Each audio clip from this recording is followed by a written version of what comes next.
So, yes, sir. Yes, Father. How does one cope with the despair of missing several services, church services, because of trial and tribulation? Glory to thee, O God, for all things. That's how you do it.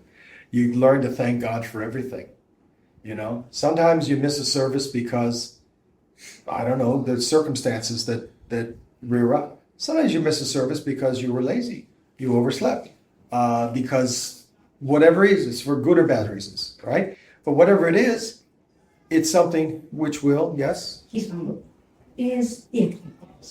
something which will teach you something about yourself. So if you've sinned or done something, not optimum, well, that's proven that you've got some ways to go, right? You still have a need to be healed.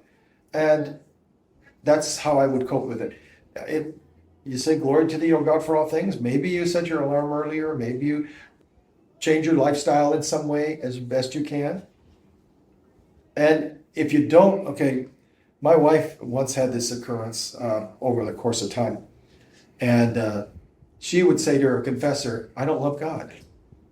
Which is a true statement for all of us, right? Right? We can say we love God, but it's not totally true. Partially true. And he said, well, pray to love God.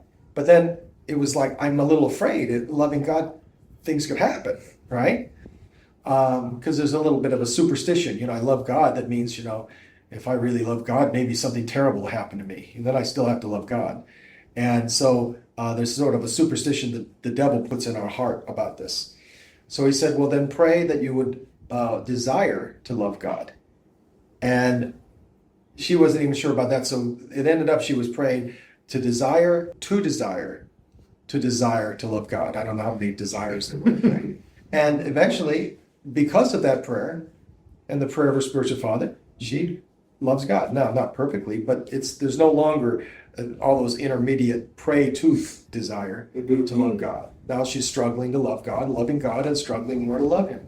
So, you are what you are. You can't be anything other than who you are at this moment in time.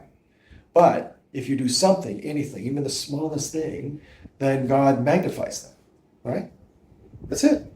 But pray to God for everything, every setback, whether you think you did something stupid, somebody did something to you, you lost money, you got fired, you're sick, whatever it is. Glory to thee, O God, for all things. That's it.